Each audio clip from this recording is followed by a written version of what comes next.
किसने देखा था वहां पर मंदिर?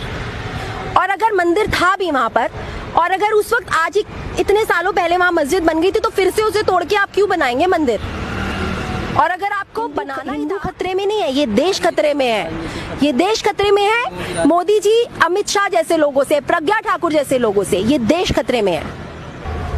हिंदू मुस्लिम करते करते आपने कितने लोगों को मरवा दिया है। ये विकास है? राम मंदिर क्या है? राम मंदिर आप मुझे बताइए, कौन से, क्या भगवान राम ने नीचे आकर बोला था कि आप मेरे मंदिर के लिए लोगों को मारो? आप एक मस्जिद जो ऑलरेडी वहां पर बनी हुई थी आप उसको तोड़ो? क्या राम जी ने आकर ये बात बोली थी? जो एक राम भगवान जिन्होंने खुद सैक्रिफाइस किया था अपने सौतेले भाई के लिए, वो जंगलों में चले गए थे, आप उनको लाके किसी की मस्जिद तोड़ के वहां पर बिठाना चाहते हैं? पर मैं ऐसा भी तो कहा जा रहा है कि मस्जिद के पहले मंदिर था वहाँ। किसने देखा था? आप पहले मुझे बताइए, किसने देखा था वहां पर मंदिर? और अगर मंदिर था भी वहां पर, और अगर उस वक्त आज ही इतने सालों पहले वहां मस्जिद बन गई थी, तो फिर से उसे तोड़ के आप क्यों बनाएंगे मंदिर? और अगर आपको बनाना ही था तो हॉस्पिटल बनाते, आप एक और नया जेएनयू खड़ा करते ना, वहां की फीस अपनी मर्जी से लेते, एजुकेशन, आप एजुकेशन इंस्टीट्यूट कोई भी खोलते, आप वहाँ हॉस्पिटल्स, इतने लोग मर रहे हैं हॉस्पिटल्स में, कौन से एम्स बने आप मुझे बताइए पिछले 5 सालों में? बनाइए वहाँ पर जाके एम्स। आखिरी सवाल है मेरा, आपको सरकार से डर नहीं लग रहा? आप एमएनसी में हैं, आपके साथ भी कुछ भी हो सकता है। सर डरती तो मैं यहाँ नहीं होती, डरती मैं किसी से भी नहीं हूँ।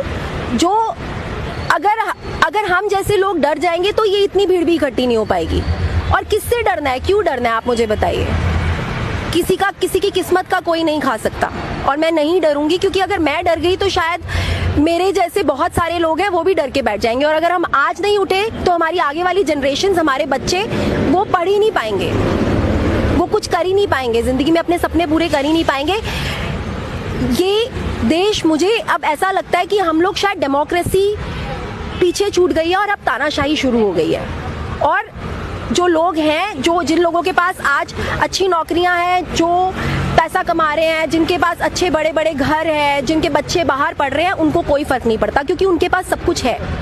फर्क पड़ता है उन लोगों को जिन लोगों की नौकरियां जा रही है, फर्क पड़ता है उन लोगों को जिनके बच्चों के पास खाने के लिए पैसे नहीं है, पढ़ने के लिए, जो एक उनको उम्मीद थी कि जेएनयू जैसी यूनिवर्सिटी में वो अपने बच्चों को पढ़ा के कम से कम उनके बच्चे आगे बढ़ के घर चला पाएंगे, वो तो उनसे वो हक भी छीन रहे हैं।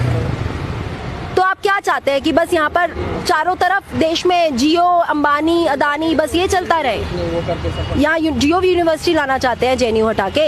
यहाँ पर आपका बीजेपी आईटी सेल क्या फैला रहा है लोगों के बीच में? जेएनयू बंद होना चाहिए। क्यों जेएनयू बंद होना चाहिए? किसी के बाप का नहीं है जेएनयू, और ना ही जेएनयू बीजेपी ने खड़ा किया था, ना मोदी जी ने खड़ा किया था जेएनयू।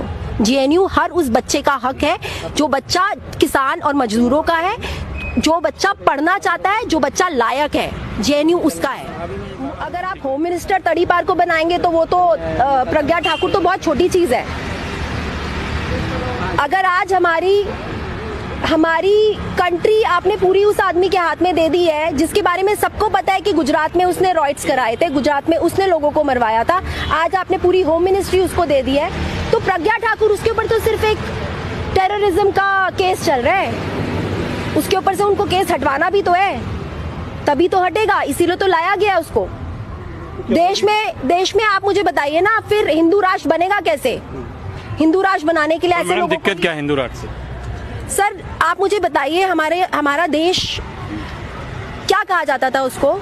धर्म निरपेक्ष, सेक्युलरिज्म। हमारा संविधान हमें सेक्युलरिज्म सिखाता है, हमें हमारा देश, और हमारे देश की ब्यूटी यही थी कि डाइवर्सिटी है हमारे देश में। आप मुझे बताइए, हम क्यों किसी भी इंसान को हिंदू, मुस्लिम, सिख, ईसाई के तरह से देखते हैं? क्यों हम उसे इंसान की तरह नहीं देख सकते? मुझे नहीं पता कि आपका क्या धर्म है, मैं आपसे बात कर रही हूँ तो क्या मैं ये सोच के बात कर रही हूँ कि आप हिंदू हैं, मैं हिंदू हूँ तो मैं इसलिए आपसे बात करूंगी, या ये मुसलमान है तो मैं इससे बात नहीं करूंगी? क्या होता है धर्म, आप मुझे बताइए सर। धर्म सिर्फ एक चॉइस है। आप अल्लाह को फॉलो करना चाहते हैं, आप खुशी से अल्लाह को फॉलो करो। मैं राम को फॉलो करना चाहती हूँ, मैं राम को फॉलो करूंगी। आप गुरुद्वारे को फॉलो करना चाहते हैं, आप गुरुद्वारे जाइए। उसमें आप मुझे बताइए, उसमें किसी को भी इस चीज से कोई प्रॉब्लम नहीं होनी चाहिए। आप फॉलो करिए धर्म को, और कोई भी धर्म ये नहीं सिखाता कि सिर्फ ये मेरा ही धर्म होना चाहिए। धर्म प्यार बांटना, इंसानियत सिखाता है। धर्म का मतलब ही यही होता है कि आप अगर मंदिर में जा रहे हैं या आप अगर मस्जिद में जा रहे हैं तो आप बाहर निकल रहे हैं, जो बाहर एक आदमी भूखा बैठा है आपको उसको खाना खिलाना है, आपको किसी की मदद करनी है। जो इंसान बीमार है आप अगर कर सकते हैं तो आप उसको उसका इलाज कराइए। धर्म ये सिखाता है। हिंदू राष्ट्र का क्या मतलब है आप मुझे बताइए, क्यों होना चाहिए हिंदू राष्ट्र? जब हमारे संविधान में ही हमें शुरू से हम सब मिलजुल के रहे हैं। हम जब पार्टीशन के बाद यहाँ पर पहले से ये तय हो गया था। मैम हिंदू तो खतरे में, किससे खतरे में आप ये बताइए? हिंदू खतरे में है किससे? माइनॉरिटी से, जिन बेचारों को तुम सड़कों पे सिर्फ इसलिए मार देते हो कि वो जय श्री राम नहीं बोल रहे, उनसे खतरे में है हिंदू? या